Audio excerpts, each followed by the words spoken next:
Wallahu ghaniyun halim. Surah apa? Surah Al-Baqarah ayat 263. Ingat tu baik-baik. Ni dalil hujjah dah, hujjah dah. Yang bermaksud kata-kata yang baik dan juga keampunan dan kemaafan itu lebih baik daripada sedekah yang daripada sedekah itu menghasilkan kesakitan dan memalukan orang yang disedekah. Ini Allah yang bagi tahu. Dalam surah apa? Al-Baqarah 263. Allah Ta'ala murka dan cela perbuatan mana-mana orang, saya ataupun sesiapa sahaja yang bersedekah tetapi menyakitkan hati orang yang disedekahkan itu. Iaitu menyakitkan hati orang fakir, menyakitkan hati orang miskin. Hukumnya adalah haram berdasarkan daripada ayat Allah Subhanahu wa Ta'ala ini di dalam surah Al-Baqarah ayat 263. Maka dalam hal ini kita perlu mengetahui beberapa perkara.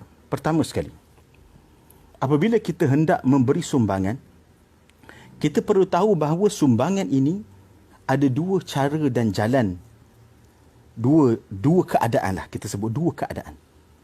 Keadaan yang pertama adalah sumbangan, derma, hadiah, pemberian yang dibenarkan oleh agama Allah untuk dipaparkan kepada orang lain. Memang ada. Memang ada. Keduanya, tetapi ada yang kedua, iaitu pemberian sedekah, sumbangan yang diberikan kepada satu pihak yang dinamakan fakir, miskin, hendaklah disembunyikan. Ini Allah yang bagi tahu. Allah Ta'ala berfirman di dalam surah Al-Baqarah juga. Ayat 271. Ba'da a'udhu billahi minasyaitanir rajim. In tubdus sadaqat fani'immahi. Wa in tukhfuha wa tu'tuha al-fuqara fahuwa khairul lakum. Okey? Dalam surah apa? Surah Al-Baqarah. Allah Ta'ala menyatakan dua keadaan orang yang memberi sumbangan. Pertama sekali, sumbangan yang berbentuk umum.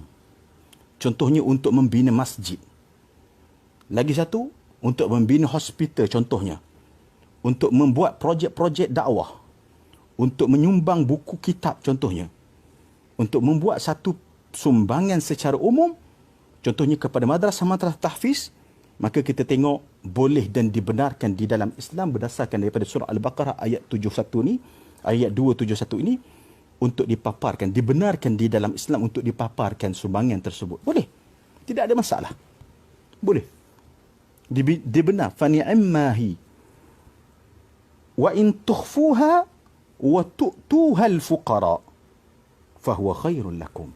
Tetapi yang kedua, Allah Azza wa Jalla menyatakan, manakala sumbangan kamu untuk orang fakir, maka hendaklah baik ini adalah perkara yang dituntut oleh Islam. Hendaklah kamu menyembunyikannya. Apa maksud menyembunyikannya? Iaitu tidak paparkan kepada umum keadaan orang fakir tersebut. Sebab itu fatwa yang saya sebut sebelum ini dan perbincangan saya kepada fatwa ini, apabila ulama-ulama di Mesir, ulama di Azhar, lebih ramai lagi orang susah di sana. Berlaku tahun lepas, ada satu kelompok pertubuhan di Mesir, mereka ini mengumpul orang-orang yang susah dan budak-budak kecil untuk diberikan sumbangan. Bagus, perbuatan ini bagus. Tetapi mereka menangkap gambar lalu menjadikan video dan gambar itu memalukan orang fakir dan miskin tersebut dan menjatuhkan maruah keluarga dia. Keluarga orang fakir miskin itu menyatuhkan maruah. Maka fatwa itu telah dikeluarkan oleh ulama-ulama di Mesir melalui Syekhul Akbar, Syekhul Azhar, Dr. Ahmad Tayyib, mengatakan bahawa haram dari segi syarak menangkap gambar dan juga menangkap video serta paparkan, untuk dipaparkanlah kepada umum apabila pemberian itu diberikan kepada orang fakir dan miskin. Manakala kalau pemberian itu kepada umum, contohnya pada projek masjid, contohnya hospital dan sebagainya, tak apa, paparkan, okey. Tetapi mengaibkan orang fakir, mengaibkan orang miskin, maka itu diharamkan. Pada pertubuhan inilah saya cakap. Dan juga pertubuhan-pertubuhan yang lain perlu ambil iktibar untuk mereka muhasabah diri apabila memberi pemberian kepada orang fakir dan miskin.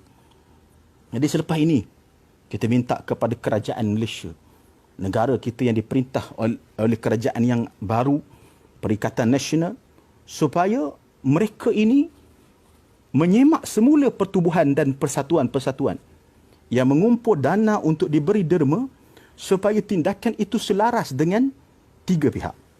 Maknanya selepas daripada ini, untuk mana-mana pertubuhan ataupun individu termasuk saya, melaksanakan derma sumbangan, maka perlu wajib bekerjasama dengan tiga pihak.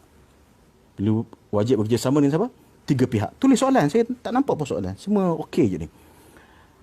Siapa yang perlu dikerjasama? Jangan tinggal tiga pihak ini. Kalau tinggal tiga pihak ini, maka akan timbul fitnah. Seperti mana berlaku pada waktu di Mesir dahulu. Okey.